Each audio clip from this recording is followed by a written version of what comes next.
and welcome back.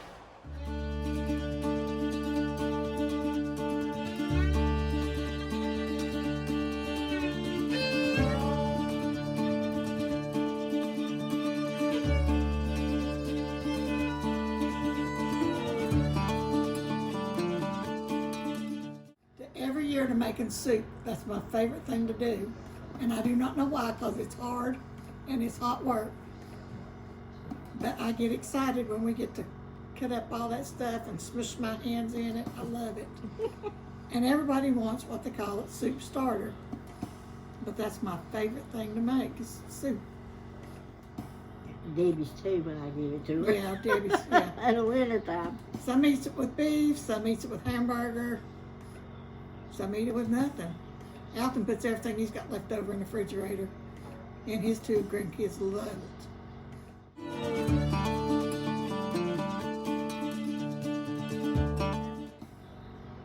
I think my last count was 58 quarts. No, 85. Oh, 85 quarts. Yeah, it was 58 on the green beans.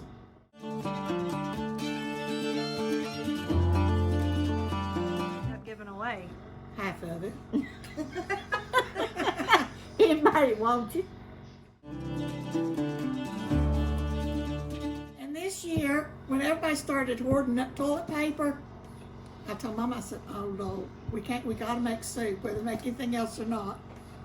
And I pulled my bed out from the wall, and behind my bed, I had it lined up with tomato juice and vegetable juice and vinegar, and I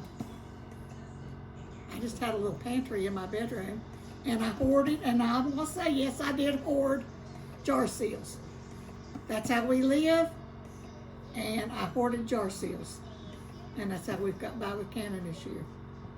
Well, we started buying jar seals back before cannon season. February. When they first put them on the shelf, every time we went to town, we'd get 3 or 4 boxes and put them up so it wouldn't cost so much at one time. And then we didn't run out. Well, Now, Tracy brought me some, and Debbie brought me some, and well, I've gave 4 boxes away to my sister-in-law. She ran out and she was canning green beans, and I sent her 4 boxes, but I have to save some for hog meat when I start canning sausage and lard, so I'm getting low on mine, but that's what we did, or we wouldn't have been able to can like we did this year. We wouldn't have had the jar seals. I'm Cindy, and Granny and I are shucking corn. Finally come in season, and now it's my favorite time. We're gonna make some soup. It'll take us all day to get this stuff done, but it'll be worth it.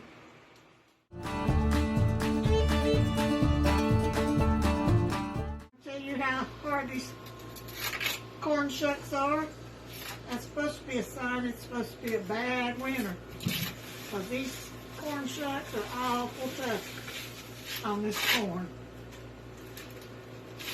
And if the hulls are tough on the onions, that's supposed to be a sign of bad winter coming on. That's just old things people used to say. I am washing the corn, and I had a corn brush, got me a corn brush, but I found out that I went in there and got me a clean washcloth out of the drawer, and washing the corn with the washcloth gets more of the hairs off than the corn brush does. So I'm using a clean wash to wash this corn. Okay, I'm cutting my corn off. I'll get this dish pan. When I get it all cut off, I'll cover it barely with enough water to cover it, and put 1 cup of sugar. I'll bring it to a good boil. Let it boil 3 minutes. Turn it off, and put it somewhere where it will cool completely cold. Usually takes probably the rest of the afternoon. You can't can in the sun when the signs are bad, but you can put stuff in the freezer. So you kind of got to multitask with what you got in the middle of the sign change.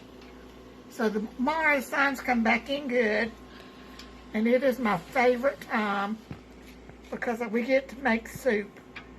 I know people think, oh gosh, it's a lot of work, but I don't know. It's something like bringing something to life in a jar.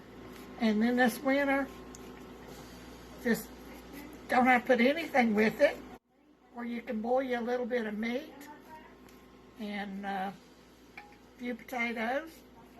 Add that jar of already canned soup, and you've got supper.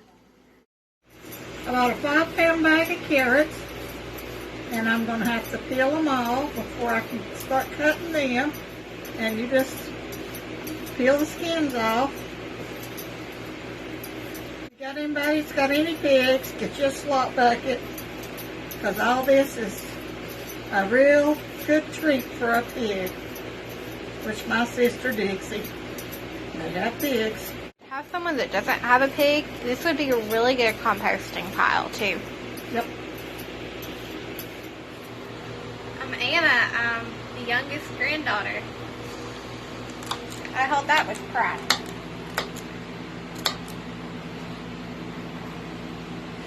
And what are you doing today? I am chopping celery for soup.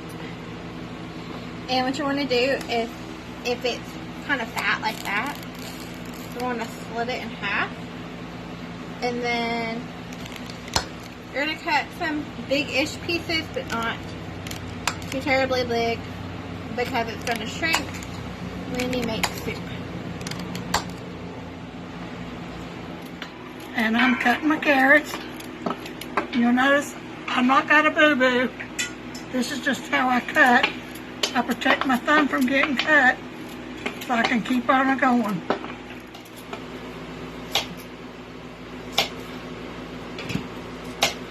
Is it easier to cut the carrots that way? Yes. We are putting 5 chopped onions in our soup.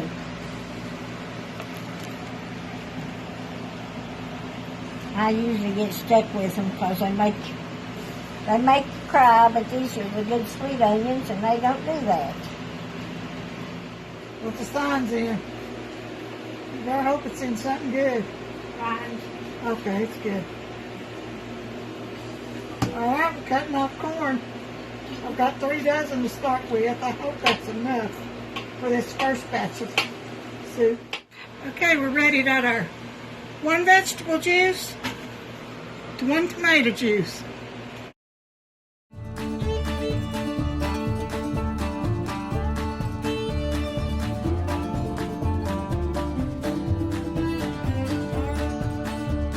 This is an estimate about how many you're going to need.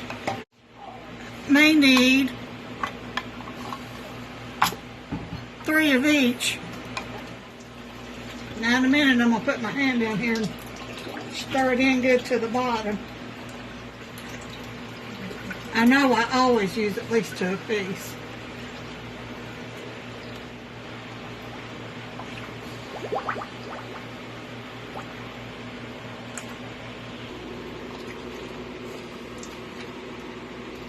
Okay, I think I could use maybe 1 more.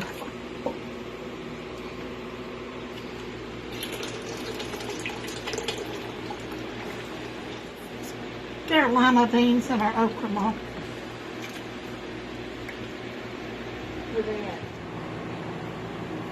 She's going to estimate about 3 tablespoons full of salt.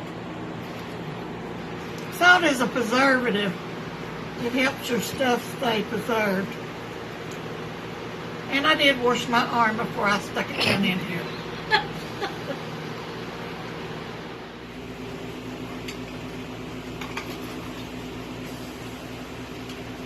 Now, putting our soup in our jars.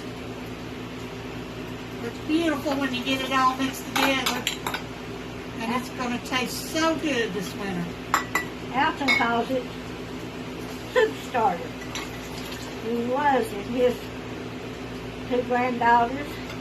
Every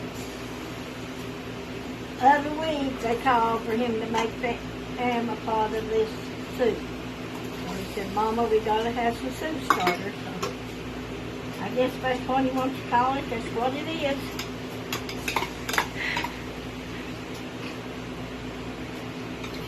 we put beef and potatoes in ours before we get ready to eat it. Unless the fire goes out, and then we just put it on we got a propane heat, put it in there on the gas stove, and eventually it does heat up enough to knock a chill. You can eat it warm.